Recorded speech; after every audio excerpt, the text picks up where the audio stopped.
Mambo zenu, hakuna matata. In this video we'll be covering the operating or turning on or off for the radiator valve or the valve for the calorifer at our home. We got ourselves this type, but these principles are just applicable to whenever kind of calorifer or radiator which you have at home. So without wasting time, let's get direct into the video on how to operate this stuff.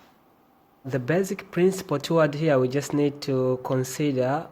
You can see my type is just normal. It has this uppercase icon, rotating icon, but it has zero function over here, and it has this of its bottom or the main part holding over it over here. So we can see here it has direction like going this side or coming to this side. When you go this side, it shows like there is a decrease.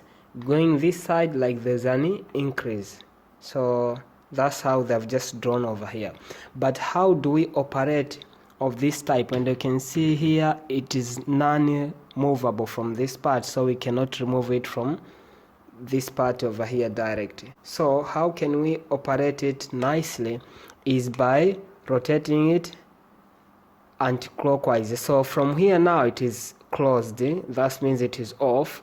So when you rotate it anti-clockwise going to this side, it shows there's an will increase the heating or the radiating capacity.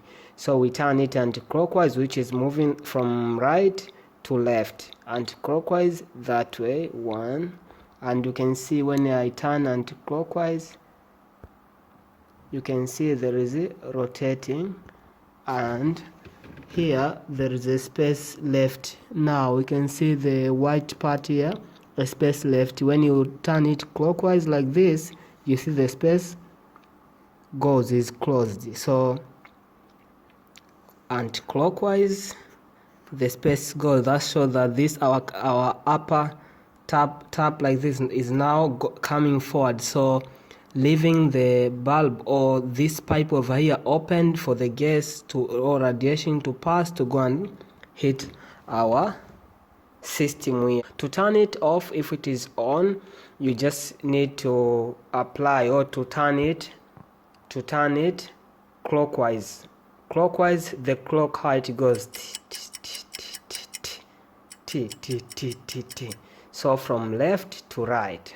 So we just turn it left to right, left to right, slowly. That's it, and now it is closed. So that's how we can operate our radiator or calorifer at home in an easy way. No need to risk your life and stuff like that. Very easy. If you get lost or you forgot anything, you can just check from the signs over here. The sign with the wide thickness, that means it is open. Narrow width, that means for closing. So closing, you turn it right, opening left. That's it. Hope you like the video. I'll see you in another video. Bye bye guys. Any question, drop on the comment section. I love you guys.